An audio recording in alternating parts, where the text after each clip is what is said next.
Hey everybody, welcome to my channel, Chatting with Chops.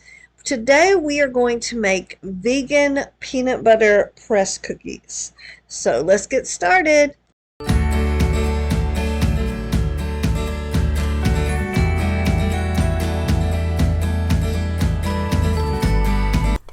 Alright, so in order to make press cookies, I have made press cookies for you guys before, but this time we're going to make some peanut butter ones. The ones I've made before, I usually call them almond press cookies, but these are peanut butter, and we're going to see how well peanut butter goes through one of our little cookie presses. And I've put down in the corner, this is what they call a vintage one.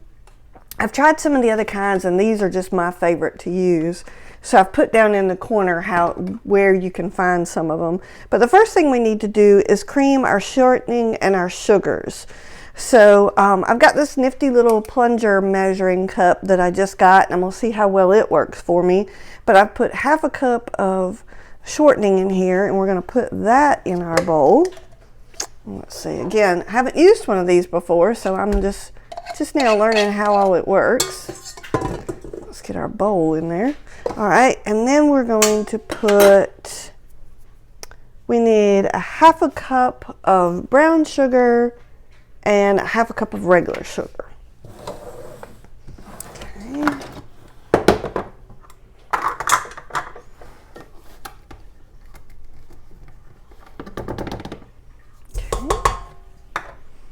And then here's our regular sugar.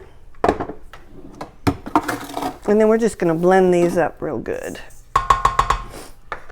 Make these cookies vegan, we're using our no sugar applesauce, and this is 4 ounces, so it basically is about 2 medium to large eggs. So what we're going to do is we're going to put half of this in with our sugar and shortening mixture. We have our applesauce in. And again, if you want to make these non-vegan, you just use a whole egg. And we're going to put our peanut butter in. And I'm really liking my little plunger measuring cup so far. It's making it so much easier to measure some of these kind of ooey gooey ingredients, like shortening and peanut butter. And then we want to take and put 1 tablespoon of hot water in here. And I'm just using hot tap water. So I got that in, and now we're going to mix that up really good. Alright, so what you want to do is, again, your mixer probably does a great job, but you always want to scrape down the sides real quick, kind of halfway through, or maybe even towards the end of the mixing, just to make sure everything at the bottom of the bowl has gotten in, all the stuff that might have gotten hung up on your beater is down into the mix. Alright, and the next thing we're going to do is we're going to mix in 1 1/4 cup of sifted flour, 1/2 teaspoon of baking soda, and 1/4 teaspoon of salt. And we're just going to gradually mix this into our wet mixture.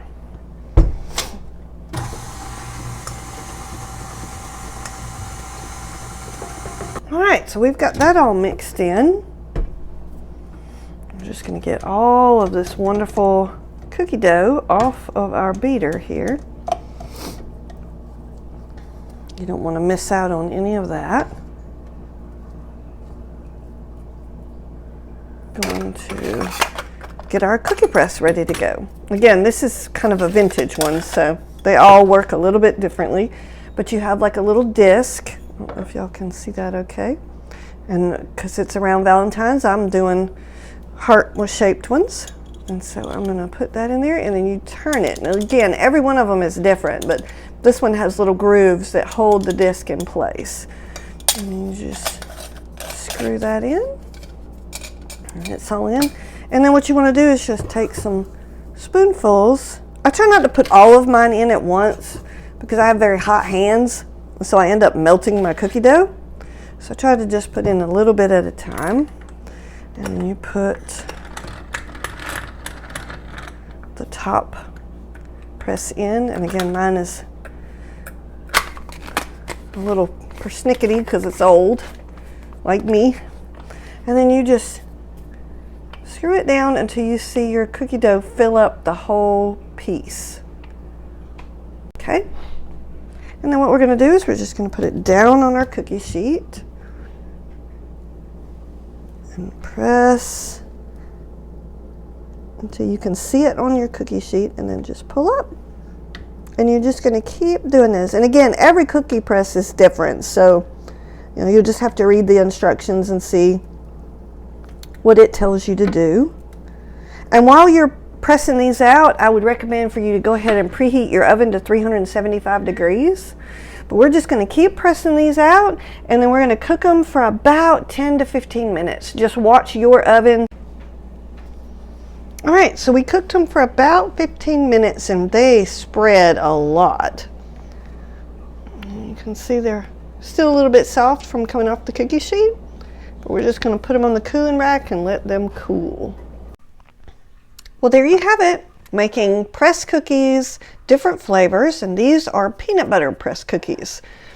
So they turned out really, really good. They're nice and crisp. You can leave them in the oven a little bit less, and it'll make them a little bit softer, but they taste nice and wonderfully peanut buttery, and they're kind of a little gooey, light pressed cookie. So, hey, I hope you liked this video. Please like and subscribe so I can make more videos for you, and I will catch you on the next bake.